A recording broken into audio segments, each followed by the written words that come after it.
Willie Brown, Coach Bean, one on Instagram. It is an honor to have this conversation with you. Thank you for having me. Let's get right into it. You wear many hats: football coach, track coach, sports legends of Cleveland affiliate, the Helmet Drive, Beamonology podcast. Within all of these different hats that you wear, which is one that touches your heart the most? Honestly, the one that I recently just started doing officially 3 years ago, which is actually coaching youth football. I'm in, but no, I'm in. Okay. Yeah, so once I recently started coaching football, I was a football player growing up, playing Muni League, for the Cleveland Warriors, and I had a lot of good coaches that definitely guided and helped me stay out of trouble, and making sure that I'm coachable and listening, as far as simple directions as far as playing your position. And I grew up loving football, and to know that I had so many doors open from athletics, I feel like what's missing in the youth nowadays is just a lot of structure and a strong male that can show them a lot of right from wrong. And football is the way that I saw my way of being intricate as far as putting what I know into actual action and being somebody that's actually doing it. So that's what made me get into coaching. And I appreciate that from the football aspect, the NFL skills camp, the NFHS studies, concussion, the experience, being an interscholastic officiate or official. That's the front work of reaching into these young people. But let's touch on the back work within these youth in the sports arena. How have you assisted in the positivity of these programs that you are so involved in? anytime that anybody that's a youth athlete, a student athlete, or a college athlete from my alma mater or anything, I want to be somebody that they can reach out to, and any way that I can help as far as giving them advice or whatever input that I can give to help them go about whatever decision they're making, I want to be somebody that they can rely upon, because I went through a lot of experiences myself, whether it had been myself personally or a close friend or anybody that I know or studied upon. So being somebody that's a reliable source and showing that it's other ways that you can go in sports that's not athlete. You don't have to be just an athlete. Like when you mentioned the officiating, I took officiating classes to actually learn the game and eventually come up with guidelines and different ways to help teach not only upcoming players but also coaches and anybody that wants to learn the Beamonology way of how to get them that recipe for success. It's worked for me and also a lot of my close friends. We all, talk and discuss amongst each other, and we help use our experiences to help guide each other. So, I felt like this was my time to get into coaching now, and there's different ways to do it too. I like that, how you use your peer group to also support the youth, having those conversations with other persons who have similar, if not the same experience as you. I want to touch, that's the upside. Let's go a little bit deeper. Often we hear this term, 3 strikes against you. Number 1, you're brown skin. Number 2, you're a male. Number 3, you live in the hood. Yeah. How, have you been victimized by that assumption within your career? So it's a stigmatism that I feel that in our communities we're brainwashed to only thinking that we're stuck in the hood. And the only way out is to rob, kill, and steal and deal. It's not the only way out. And I feel like once you kind of break your mental track away from the brainwashing, that's, if you sit and pay attention, it's clearly right in your face. But once you kind of break yourself mentally from them shackles and kind of set out a plan and some goals and some things that you want to accomplish, you can do it. I honestly feel like people let others talk fears into their dreams. A lot of people do that because they weren't brave enough to take that leap of faith, or they didn't choose the route that you're currently on, or some things that you did, and they can't relate to you. So when you don't have many people you could relate to, you kind of just branch out and find anywhere and anybody that you feel understands you, when really you just got to get an understanding of yourself. Within the podcast that you had, Bemonology podcast, Yeah. some very heavy topics you covered. What would motivate you to start back up? Kind of having a real team that's pushing the whole thing, not just me. Bemonology Pod was a second startup that I had in the podcast industry. I started up on my own. It was something that I did during the pandemic. I actually had one that I started before Bemonology Pod, Boss of Bosses. I actually had a couple episodes of that. I didn't push it too much myself. It's only so much I can do alone, and I'm doing other things that's kind of more forefront for me, and that wasn't really the focus at the time. And I recently started it back up with the Bemonology Pod, and a few of I think I got a couple episodes up there. I know one of them, I featured talking to my nephew, kind of giving him some practice and some experience on how to deal with media relations, and how to sit and actually be vocal and how to express himself. So that was kind of my practice in introducing him to that, and also getting some practice in myself. So eventually, I wanted to get something back running, but like I say, just the right team and the right people working with me, and I'm ready to go. Okay, that sounds excellent. What is one affirmation that you would share with a young person to shift them to a more positive mindset despite what their present circumstance is? The first thing I would say, honestly, get you a relationship with the man upstairs. Get you a relationship with God. Get you a peer group. Find you a mentor. And a lot of times, even with I'm seeing it, and I've seen it for years and dealt with it myself. Growing up in those rough environments and rough neighborhoods, it's not easy. It's not easy, and everybody deal with their own struggles and troubles. Find the ones that's doing a similar activities, or going in a positive manner that can help guide you, or y'all can work together to come up with a plan to get yourself out of that situation. Just kind of stay positive. Don't do nothing that you will regret later in life. Don't throw your life away. Kind of get you an activity, get you an after school activity. Journaling helps. Working out always helps. We kind of in the era right now where it's the TikTok era and the cell phone and the video game and all that type stuff. You honestly, as parents and people who have young people that they're either teaching, parenting, coaching, and all of that, you really want to nowadays kind of be more in tune with what your child is searching. It's a wicked place in the world, and it's even more wickeder online, because you don't know who's behind, the keyboard or the cell phone and all of that.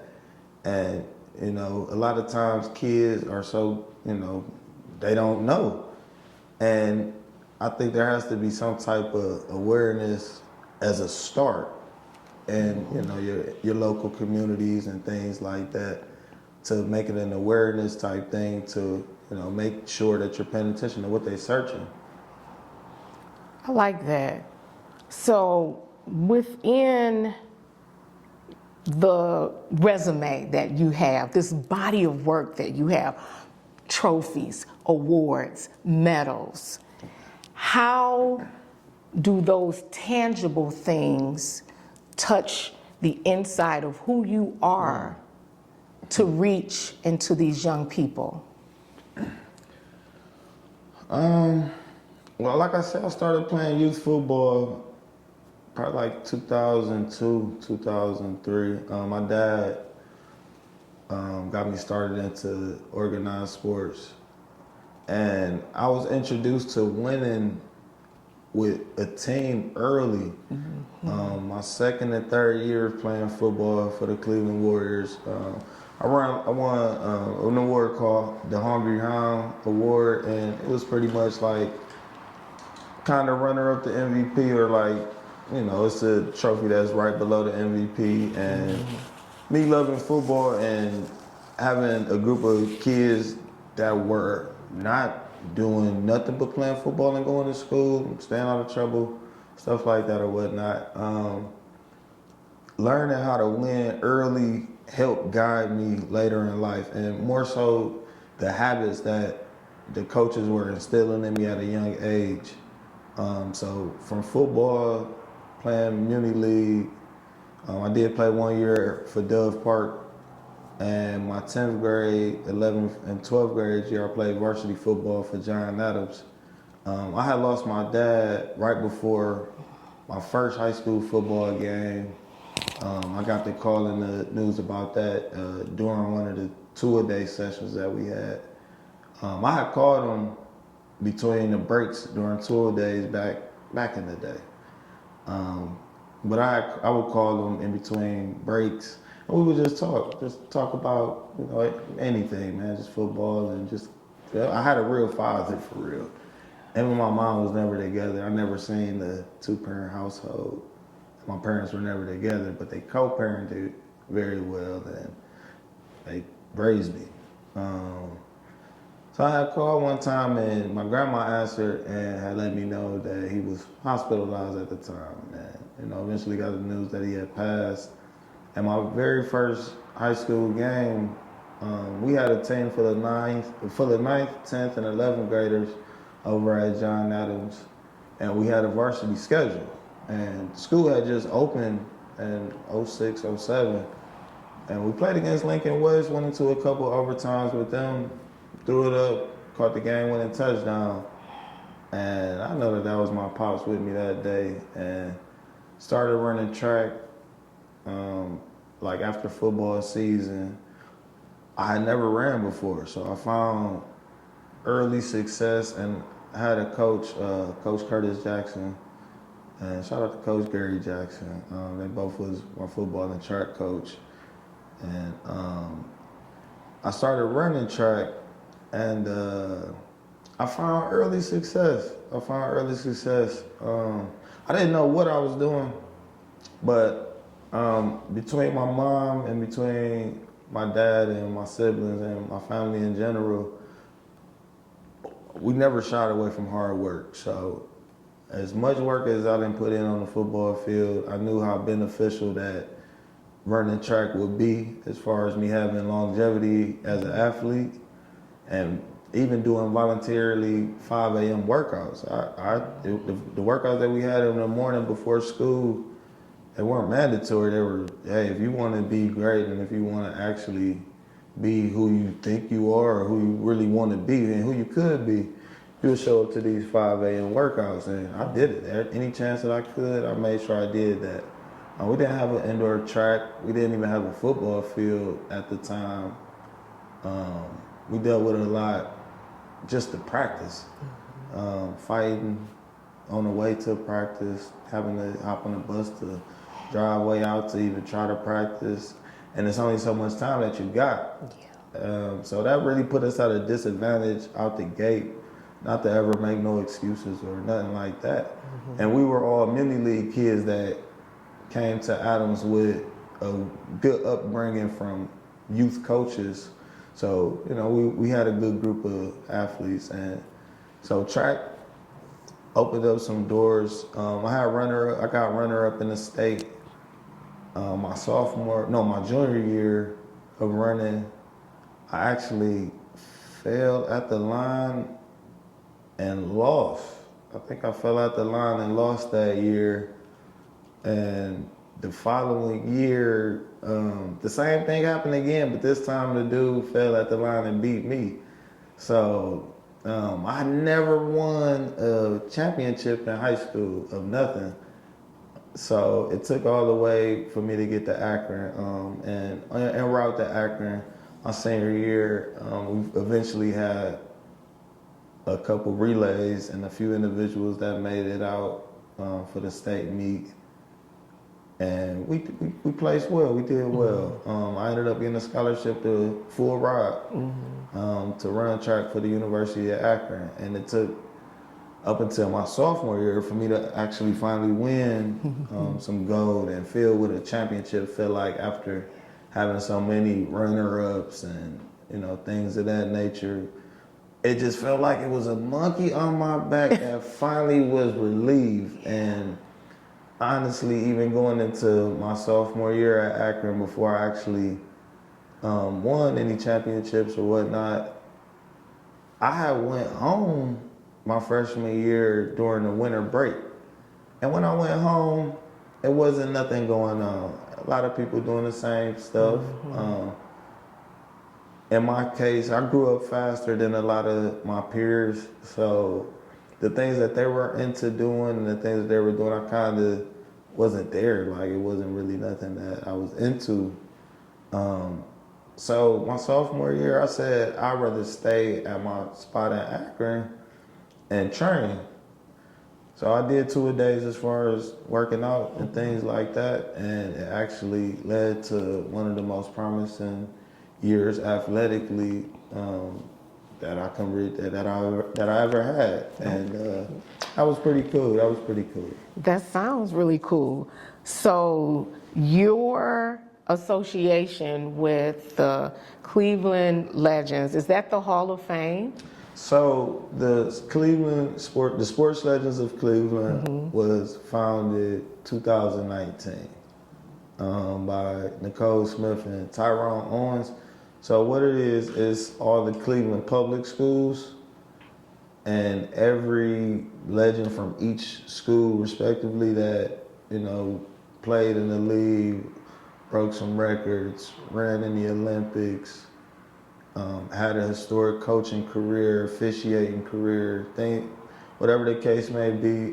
We have representatives from each school, and we have a committee. And we just recently had a fundraiser at the Applebee's, an all-you-can-eat pancake event that we had going. And that was a nice event. It was a good turnout. I actually met the lady that designed this elf. She designed the elf for the Browns and got me a history lesson, you know, while I was there.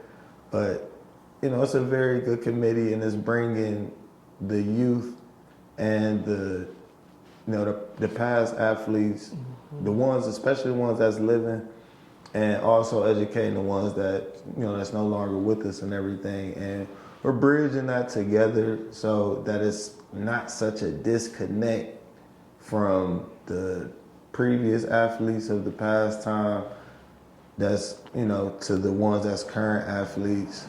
And then me, shoot, I'm kind of smack dead in the middle. I'm kind of, you know, somebody that can understand both ends, and, you know, shoot, that's what made me want to be a part of the committee and to bring that together. So that's that's absolutely what I got going on. That's a good thing to have going on. Yeah. Let me ask you this question.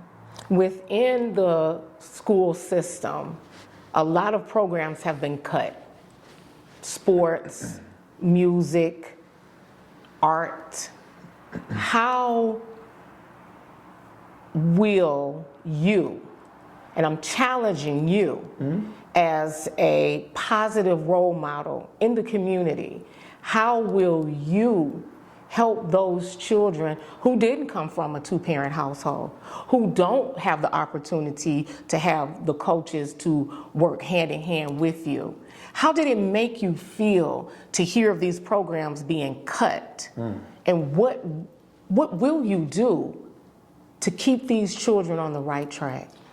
So with the programs being cut, I feel like with the economy being the way it is, and it's a lot, as parents and as people that's involved with these kids, and speaking on myself, as you asked me what I would do, I'm gonna continue to make sure I'm coaching, making sure that I'm involved with things outside of just coaching, because I know every kid is not an athlete. As far as going to troubled teens, group homes, kids that may be in juvenile, that's just the route that they took, but that's because they don't have no guidance. I'm actively just gonna make sure I put myself around the right people and put myself in those rooms and around the people that's making the decisions, that's cutting these programs or finding ways or outlets that we can open up to create other things and other avenues. Because the things that got cut, whether it be a music program, a cheer program, a volleyball program, and whatever the program may be, a lot of the time that's due to funding. Yeah. So within the community, if the people that's honestly interested in having those programs running and having kids within the neighborhood have those outlets to actually be doing, you gotta come together. Shoot, I'm only one person. I don't mind extending myself or whatever resources I can that can help whatever group needs the right help, but it takes a village. I grew up right on the east side of Cleveland, Kinsman, Miles, the whole up the way, 116th. It's not easy on that side of town like it is in most, urban communities and things of that nature. Once I feel like most people get out of that crab in the barrel, and you gotta kind of step on your brother or down talk and mess over your sis or whatever the case may be, to feel that you gotta step on them to pull yourself up. Once you kind of get out of that mindset and kind of move from that direction of where most areas are going, it's kind of gonna be where it's at. But as far as on my end and what I'm gonna do personally, I'm just gonna be somebody that's actively there. All right. We have had such a wonderful conversation with you, Mr. Brown. Hats off to you. We have a Community Youth Creative Day that will be here at the Brown Hoist. We look forward to seeing you there. You can call me on the 22nd. That's March 22nd. I got it booked on the calendar. I'll be there. I'm ready to go. I'm looking to have a few of the coaches, and I know you wanted to bring a few of the football kids out and things of that. So I talked to a few of them and their parents to have them come out and come support the event. Sounds good. Thank you. Thank you for having me. And let's just get where we can find you at. Where can we contact you at? On Instagram, you can find me at CoachBeam_1, Twitter or Twitter X, whatever y'all call it now. Coach Beam on Twitter as well. And shoot, if y'all want to find me, you can email me BeaminWillie216, BeaMen Willie WILLIE 216 at Gmail. Just reach out to me, man. I'm here. I'm in the city. I'm actively there. I coach for the 6 Stars. Just shout out to the city and anybody that's doing anything positive to bring the city some light. It's like Gotham City around here. Y'all know that. So, shoot, it's always good to bring some light and shed some positivity on the things that's going on and start coming together. We don't have to be at each other's neck and be beefing all the time. The city look better when we bring things together. So, praises be. Thank you for having me. Definitely.